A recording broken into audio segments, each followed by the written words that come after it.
नमस्कार दोस्तों, स्वागत है चैनल पे। दोस्तों आज बहुत ही महत्वपूर्ण टॉपिक पे हम बात करेंगे, वो है सीलिंग फैन। और यह और भी ज़्यादा इम्पोर्टेंट जब हो जाता है जब आप ऐसे राज्य में रहते हैं जहाँ पे टेम्परेचर 40, 45, 50 तक भी पहुँच जाता है। तो इस कंडीशन में आपको कौन सा सीलिंग फैन लेना चाहिए, इस बारे में हम बात करेंगे। अब यहाँ पे दोस्तों आपको जब पंखे लेने जाते हैं तो आपको काफ़ी सारे सस्ते भी दिखाई देते हैं, महंगे भी आपको दिखाए जाते हैं, लेकिन आप किस तरीके से डिसाइड कर सकते हैं अपने लिए बेस्ट पंखा, तो उसी टॉपिक पे बात करते हैं। सबसे पहले मैं आपको बताना चाहूंगा कि पंखे में कॉपर और एल्यूमिनियम वाइंडिंग दोनों में आपको पंखा मिल जाएगा। लेकिन दोस्तों जो एल्यूमिनियम वाइंडिंग का पंखा होता है थोड़ा सा सस्ता होता है, लेकिन वो बहुत ही खराब होता है। वो 1-2 साल में 100% आपका खराब हो ही जाएगा। आपको हमेशा कॉपर वाइंडिंग का ही पंखा चूज करना है। ये थोड़ा सा महंगा आएगा, लेकिन ये काफ़ी ड्यूरेबल रहता है। दूसरी चीज़ होती है दोस्तों कि पंखा कितने रुपए तक का आपको लेना चाहिए।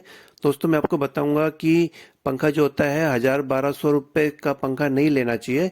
कम से कम आपको लेना चाहिए 1500 से ऊपर की रेंज का, यानी कि 1500 से 2000 की रेंज का आप कोई से भी अच्छा पंखा ले सकते हैं। दोस्तों मैं आपको इसलिए बता रहा हूँ क्योंकि जो कई ब्रांडेड कंपनियां होती है वो भी हल्के पंखे बना रही है, जिसकी क्वालिटी काफ़ी कमज़ोर होती है। अंदर से इसके जो कवर होते हैं, इसका जो वजन होता है काफ़ी हल्का होता है और बहुत जल्दी गर्म होके बहुत जल्दी ख़राब होने लगते हैं। इनके बेरिंग वगैरह वाइंडिंग वगैरह ख़राब होने लगती है और ये रिपेयरेबल भी नहीं होते हैं। तो जो नेक्स्ट चीज़ है दोस्तों, मैं आपको बताऊंगा कि आपको डबल बॉल बेरिंग लेने चाहिए पंखे के अंदर। वैसे तो सारे जितने भी पंखे होते हैं वो डबल बॉल बेरिंग में ही आते हैं, लेकिन कई बार इनके अंदर ऊपर की तरफ या नीचे की तरफ बुश लगा हुआ जाता है। तो आपको ये बुश वाला पंखा नहीं लेना है, हमेशा बेरिंग वाला ही पंखा लेना है, खास तौर पे जब आप सीलिंग फैन ले रहे हो। और दोस्तों एक चीज़ और बताना चाहूँगा मैं कि आपको जो पंखे होते हैं वो डिजाइन में भी आपको मिल जाते हैं। जो डिजाइन वाले पंखे होते हैं वो काफ़ी महंगे होते हैं, लेकिन कुछ कंपनियां होती है जो थोड़ी बहुत डिजाइन पंखड़ी वगैरह में या प्लास्टिक की कोई डिजाइन बना के उस पर लगा देती है। दोस्तों ये पंखे नहीं लेने चाहिए, क्योंकि इसकी जो डिजाइन होती है वो कई बार टूट के गिर जाती है या फिर रिपेयरिंग में टूट जाती है, तो इसका शो खराब हो सकता है। और दोस्तों आपको हमेशा अच्छे पावर रेटिंग वाला ही पंखा लेना है, यानी कि स्टार रेटिंग जिसके ऊपर होती है। कुछ पंखे 5 स्टार 4 स्टार के भी आपको मिल जाएंगे। और दोस्तों इसके अंदर जब आप देखेंगे तो आपको 50 वोट तक के पंखे ले लेने चाहिए, क्योंकि इससे ऊपर 75 वोट का होता है वो थोड़ी बहुत बिजली ज़्यादा खाता है। तो आजकल दोस्तों एक सबसे अच्छी चीज़ आ रही है कि BLDC फैन आपको मार्केट में आसानी से मिल जाते हैं।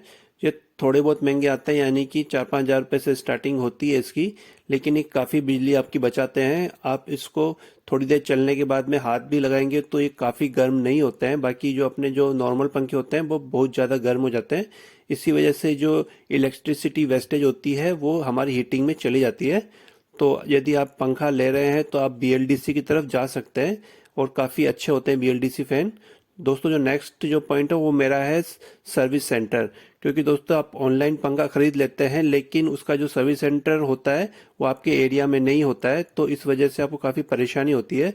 तो उससे पहले आप पंखा लेने से पहले देख लीजिए कि आपकी जो सर्विस है वो आपके आसपास ही होनी चाहिए। इसमें कंपनी आपका पंखा खराब होने पर खुद मैकेनिक घर पे भेजती है और पंखे को ठीक करवाती है। दोस्तों एक जो इम्पोर्टेंट सबसे चीज़ है वो है बिल। दोस्तों आपको जो ऑनलाइन हो या ऑफलाइन आप पंखा परचेस कर रहे हैं तो उसके ऊपर बिल अच्छी तरीके से देख लीजिए, क्योंकि उसके अंदर जो पंखे के ऊपर एक कोड लगा हुआ होता है, एक नंबर होता है, और वही नंबर आपके बिल के ऊपर भी लिखा हुआ होता है। तो दोनों को मैच करा लेना चाहिए। कई बार जरूरत पड़ने पर बिल हमें नहीं मिलता है, तो आपको बिल हमेशा संभाल के रखना है, कम से कम 2 साल तक संभाल के रखना है। और दोस्तों एक आखिरी जो मैं आपको चीज़ बताना चाहता हूँ वो होती है पंखड़ियाँ। यानी कुछ पंखों के अंदर 4 पंखड़ी आती है, किसी में 5 आती है, किसी में 3 आती है। और यदि आपको तेज हवा चाहिए तो आपको 3 ब्लेड वाला ही पंखा लेना चाहिए, क्योंकि जो ये 5 ब्लेड वाले या 4 ब्लेड वाले जो पंखे आते हैं वो थोड़े स्लो चलते हैं, और लेकिन जो हमारे 3 ब्लेड वाले पंखे होते हैं वो काफ़ी तेजी से चलते हैं और इसी वजह से काफ़ी तेज हवा भी देते हैं। तो दोस्तों कैसा लगा आज का मेरा टॉपिक सीलिंग फैन के ऊपर, प्लीज़ कमेंट जरूर करिएगा। धन्यवाद।